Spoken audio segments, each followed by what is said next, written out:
It started like most of my mornings, quiet, almost too quiet. The little bookstore cafe on the corner barely had 5 tables, and by 10 a.m., 3 of them were already taken by the same people who were always there. The man who read the paper without turning the page, the woman who typed furiously into her laptop but never seemed to send anything, and her. She always sat by the window, always ordered a cappuccino, no sugar, always folded her napkin in half before setting it in her lap. A small, neat motion that made everything else in the room feel messy. When she caught me looking the first time, I panicked, stared straight at the sugar jar like it had the answer to something. But she didn't look away. She just smiled, soft and amused, like she'd seen boys flustered before. I wasn't supposed to notice her like that. She was my neighbor, lived 2 doors down from my mother's old apartment. I used to see her collecting her mail in the evenings when I came home from college, or washing her car on Sundays, humming quietly. It wasn't an attraction then, not yet. It was just the comfort of a familiar face in a world that kept changing. But that morning, something shifted. Maybe it was the light, soft and slanted across her table. Or maybe it was the way she sat alone, half smiling at her coffee, like she'd remembered something she couldn't tell anyone. When she finally looked up, our eyes met again. She gave that same small smile, polite, knowing. "You're here early today," she said when I passed her table to pay. Her voice was calm, like she was commenting on the weather, but something in it lingered. "Couldn't sleep," I said. "Figured caffeine might help." "Does it?" "Not really." She laughed once, a quiet sound, but warm. "The kind that makes you forget you said something stupid." She asked about school, work, the kind of small talk people use to keep distance. I told her I was doing odd jobs since graduation, filling shelves, editing short videos, whatever came along. She nodded like she understood more than I said. "I remember those years," she murmured, folding her napkin again. "Everything feels temporary." Her phone buzzed. She checked the screen but didn't answer. The pause lasted longer than it should have. Then she smiled again, softer this time, a little sad. "I should let you get back to your day," she said, standing. "Yeah, I managed." "Sure." She left a half-finished cappuccino on the table. The foam had already collapsed, leaving faint marks around the rim. I stood there longer than I meant to, staring at the empty chair. That night, I opened my phone more times than I care to admit. I typed and deleted the same message. "Good seeing you today." Then coffee was nice. Then nothing at all. Around 11, my phone buzzed. For a second, I thought I imagined it. But her name was there, small, unexpected. Her. "You left your notebook on the counter." Me. "Oh, I didn't realize. I'll grab it tomorrow." Her. "No rush. I'll keep it safe." The typing bubble appeared, then disappeared. I stared at the screen for a long time, waiting for the next message that never came. The room was quiet except for the hum of the refrigerator and the faint sound of rain outside. When I finally set the phone down, the only thing I could think was, maybe she hadn't meant anything by it. Or maybe she had. Either way, something had already changed. She texted again 2 days later. A simple, "Still have your notebook. You can drop by if you want." I told myself it was nothing, just a neighbor being polite. But my heart didn't get the memo. Her apartment always smelled faintly like cinnamon and something older, like old books or memories.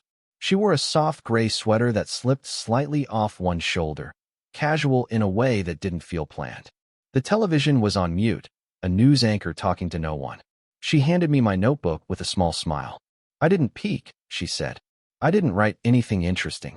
I replied, trying to sound casual. "I doubt that." For a moment, neither of us spoke. The silence stretched, warm but uncertain. Then she gestured toward the kitchen. "Tea?" I said yes, even though I didn't really drink tea. She moved slowly, deliberately, measuring leaves, waiting for the kettle, tapping the spoon twice against the rim. Every motion was quiet, practiced. I found myself watching the way her hand lingered near the cup's handle before letting go. "Do you ever miss it?" I asked, surprising even myself. "Before everything got complicated?" She looked up, one eyebrow raised. "You mean before people started expecting things?" I nodded. She smiled faintly. I missed the days when I didn't measure everything I said. It felt like she told me more than she meant to. Maybe I had asked more than I should have.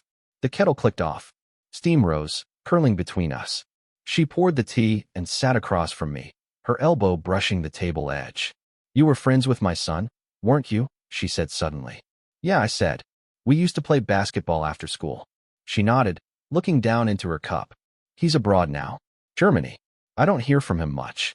Her voice caught slightly, then smoothed itself out. I wanted to say something comforting, but nothing I thought of felt right. Instead, I said, he was lucky. You always waited for him after games. None of our parents did that. She looked up. Her eyes softened. That look people give when they realize you remember something they didn't think anyone noticed. I didn't think anyone saw that, she whispered. I did. The room grew quiet again. Outside, a car passed, headlights sweeping across the curtains. The light brushed her face, then faded. She smiled, small and tired. You're kind, she said. I'm just honest. She reached across the table. Not a touch, just close enough that the air between us felt different. Her fingers brushed the edge of my notebook, tracing the worn corner before pulling back. Don't lose this again, she said, smiling softly. I'll try not to. When I stood to leave, she followed me to the door. I thanked her for the tea. Anytime, she said, then hesitated. It's nice having someone to talk to again. I nodded, but my chest felt tight, full of something I couldn't name. As I stepped into the hallway, I caught her reflection in the mirror, still standing there, holding her empty cup like she'd forgotten to set it down. And later that night, when I couldn't sleep, I kept thinking. I don't know why that moment stayed with me. Maybe because it felt like someone finally saw me. She started dropping by the cafe again. Not every day, just often enough that it began to feel like a pattern neither of us admitted to noticing. Once, she brought a book she said she couldn't finish at home. Too quiet there, she murmured. Silence gets heavy after a while. I nodded. Yeah, feels like it presses on you. She smiled at that, the small, knowing kind that said you get it. We didn't talk much that morning, just sat across from each other, a book between us, steam curling up from 2 cups of coffee. Every so often, our eyes met, not long enough to call it anything, but too long to call it nothing. When she left, she touched my shoulder lightly, a brief, instinctive thing, then seemed to regret it, her hand hovering in midair before falling away. That night, I helped her carry groceries upstairs. Her hands were full, and she laughed softly as a paper bag almost tipped. Careful, I said. You always say that, she replied, a hint of warmth in her voice. Inside, the apartment smelled like laundry and something baking. You can just set them on the counter, she said. I'll put things away. I should have left then. But she turned, holding a jar of tea leaves, and said, Stay a minute. It's raining again. The rain was light, tapping against the windows like fingers. She poured tea, slow, deliberate. My heartbeat was louder than it should have. Ben, you ever feel like, she began, then stopped. Like what? She shook her head. Doesn't matter. But her voice betrayed her. A quiet crack in a calm tone. We sat down, 2 cups between us, the rain steady outside. She asked about my work. I told her I might leave for a short project next month. Oh, she said softly. That's good. Something shifted. Her eyes flickered toward the floor, then back to me. You're young. You should go. I guess. She smiled, but it didn't reach her eyes. Don't stay stuck here. I wanted to say I'm not stuck, that maybe she was the reason I'd stayed longer than I meant to. But I didn't. Instead, I said, you sound like my mom. That made her laugh, quick and sharp. That's one way to ruin the mood. I didn't mean. I know. We both went quiet again. She picked up her cup, then set it down without drinking. My hand was close to hers, not touching, but close enough that I could feel the warmth radiating. Her breath caught. She noticed. Then, a sudden knock at the door. We both froze. She stood, smoothing her hair quickly, her expression changing, practiced, polite. It was Mrs. Core from across the hall, asking for sugar. They spoke briefly. I stood awkwardly by the counter, pretending to check my phone. When the door closed, she turned back toward me, eyes a little distant. You should probably go before the rain stops, she said quietly. Right. I took a step toward the door, then stopped. She was still by the window, the soft light outlining her face. When she looked back, our eyes met, one beat too long, one breath too deep. Something almost happened there. A confession, a touch, a pause long enough for both. But she only said, Take an umbrella. I nodded, heart unsteady. And as the door clicked shut behind me, all I could think was how close silence can come to saying everything. I didn't see her for a week. The bookstore cafe felt wrong without her, like a song missing its last note. Her usual table stayed empty. The chair turned slightly askew as if waiting. I tried not to look every time the door opened, but habit made it useless. Then one evening, I ran into her outside, the street half-lit, her hair pinned up, a small paper bag in her hand. She smiled when she saw me, surprised. I was just getting dinner. You've been scarce. So have you. She laughed softly. Touché. We ended up walking the same direction, the quiet kind of walk where you hear more than you say. Her shoes clicked on the pavement, mine scuffed against the curb. Somewhere behind us, a dog barked, and someone shut a window too loudly. When she finally spoke, it was almost to herself. My ex called last week. I glanced over. Yeah. Just to say he might visit. After years of silence, he suddenly wants to talk. She sighed. I don't even know why I told you that. Maybe because you wanted to. She looked at me, her expression unreadable. You shouldn't be this kind. I'm not trying to be anything. She stopped walking then. We were by the park, benches still wet from earlier rain, air thick with that after-storm smell. She sat, setting the bag beside her. I followed, though something in me said I shouldn't. I used to come here with my son, she said. He'd run until he got tired. I'd just sit and watch. I nodded. You know, she added quietly, you look a little like him. When you think too hard. That stung, not in a cruel way, but like a truth you didn't want to fit. Guess that's not something I should want to hear, I said. She smiled faintly. No, probably not. Silence again. Wind moved the leaves overhead, faint and restless. I turned toward her, ready to say something. Maybe everything, but she spoke first. This isn't fair to you, she said. What isn't? This, she gestured vaguely between us, as if the space itself held weight. You're too young to get caught in someone else's half-finished life. I don't feel caught, but I do. Her voice cracked a little. She turned away, looking at the pond, at her reflection distorted in the ripples. I keep thinking I should stop talking to you. But then. She looked back at me, eyes tired, but alive. Then I don't. The air felt too still. My chest felt too full. I could have said it. I think about you too much. I wait for you without meaning to. I don't want to stop talking to you either. But my mouth stayed shut. She reached up, brushed a raindrop, or maybe a tear, from her cheek, and whispered, You should go. I didn't move. For a moment, neither of us did. Then she asked, barely audible, Do you ever wish things were different? I opened my mouth to answer, and stopped. The question just hung there between us, unfinished, unbearable, and completely true. The next morning, she wasn't at the cafe. Neither was she the next day, or the day after. Her absence didn't feel dramatic. It was quieter than that. Just an empty chair, a folded napkin that no one unfolded. The barista asked, once, Your friend taking a break? I just shrugged. I told myself she was busy, that she needed space. But space, I learned, isn't empty. It's full of things you don't say. A week passed before I saw her again. Late evening. The hallway between our apartments smelled faintly of detergent. She was locking her door, hair tied back, jacket half on. Hey, I said before I could stop myself. She turned, startled, or pretending to be. Oh, hi. Her smile was thinner now, careful. Been a while, I said. Yeah, things got complicated. She didn't elaborate, and I didn't ask. But I noticed her ring was back, the one she'd stopped wearing months ago. Are you going somewhere? Dinner. With? I didn't finish. She caught the hesitation and looked at me, not angry, just tired. Don't, she said softly. Don't make it something it isn't. I wasn't. You were. Her voice wasn't cold. It was worse, gentle, resigned. The kind of tone that means this isn't about you, but it still hurts you anyway. She sighed, eyes flicking toward my door. You're a good person, she said. Don't stay stuck here. I almost laughed, the same words she'd used before. This time, they landed differently. Heavier.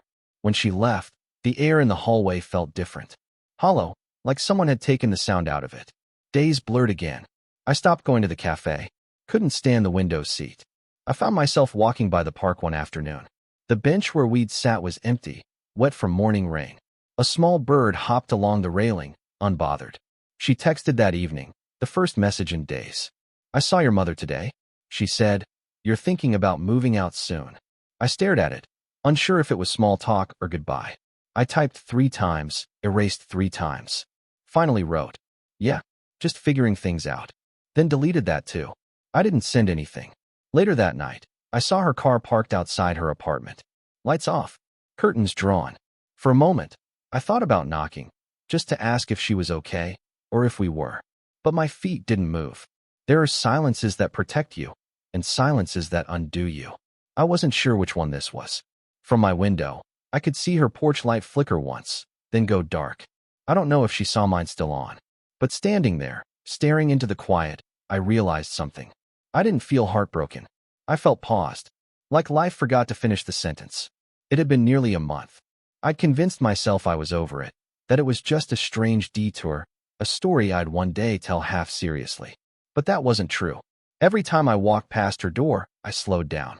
Every time I made coffee, I thought of the way she stirred hers, slow, deliberate, like she was trying to quiet her thoughts. Then one night, she knocked. It was raining again. I opened the door to find her standing there, coat half wet, hair loose and curling at the edges. "Sorry," she said, a little breathless. "Your porch light's out. I thought I'd let you know." It was such a small reason to knock that it made the silence after feel heavier. "You could have texted," I said quietly. "I know." We stood there for a moment, both waiting for the other to make it easier. Neither did. "Come in," I said finally. She hesitated, then stepped inside. The room smelled like instant noodles and rain. I offered her a towel. She took it, drying her hands slowly, avoiding my eyes. "Still raining," she murmured. "Yeah." She looked around, the half-packed boxes, the empty shelves. "You're leaving then?" "I think so." She nodded, the towel still in her hands. "Good," she said too quickly. "That's good. I don't know if it is." That made her look up. For a moment, we just stared, two people who'd built an entire language out of not saying things. She set the towel down on the counter. "I didn't mean to disappear," she said softly. I needed to remind myself what this was." "And what is it?" Her breath hitched. "A mistake," she whispered, "but one that didn't feel like one." I stepped closer, not touching her, just enough to see the reflection of the kitchen light in her eyes. "You make it sound like I'm something you have to fix. I'm trying to be responsible. You're trying to be safe." She smiled sadly. "Maybe that's the same thing." Rain pressed against the windows, steady, constant. She looked down, then back at me. "You're so young," she said again, as if it explained everything. "I'm not sure that's the problem." Her eyes shimmered, not with tears exactly, but with exhaustion. "You think it would have worked?" I didn't answer. I just shook my head. "I don't know." We both knew the truth. It wasn't about working. It was about feeling something that wouldn't go away. I reached for her hand, just lightly, fingers brushing the back of hers. She didn't pull away. We stood like that for a long time, two still figures in a room that had already said goodbye. Finally, she whispered, "You'll be all right. Will you?" She smiled, small, quiet, the kind that says probably not, but it's okay. Then she squeezed my hand once, like punctuation, and let go. "Okay," she said. And that was the end of it. No promises, no declarations. Just two people standing in the same small space, finally honest enough to stop pretending they weren't already gone. A year passed before I saw her again. Not by chance exactly, just the kind of coincidence that only happens when you've stopped expecting it.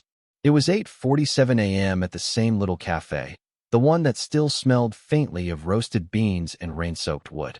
I was waiting for a friend who texted that she'd be late, when I heard her voice at the counter, soft, familiar, ordering a cappuccino. No sugar. She looked the same, and she didn't. Hair a little shorter, eyes calmer somehow. There was a steadiness in her now, not absence, but peace. When she turned and saw me, her eyebrows lifted in surprise, then curved into a small, real smile. "You still come here." "Habit's hard to break," I said. We both laughed, quiet, careful laughter that made the air feel lighter. She motioned to the seat across from her. "Sit. Unless you've got somewhere better to be." I didn't. We talked about small things first. Work, weather, the new owner who'd changed the coffee cups. Nothing that mattered and everything that did. She told me she'd started working part-time at a nearby library, said the quiet didn't bother her anymore. I told her I'd moved into a small studio closer to work. "You'd like it," I said. "It's messy, but it has good light." "Good light matters," she said, smiling into her cup. At some point, she reached into her bag and pulled out a small, folded napkin, the same kind they used here. "They still fold them in half," she said, almost to herself. I thought they'd stop. It was such a simple observation, but it caught me off guard. How memory hides in the most ordinary things.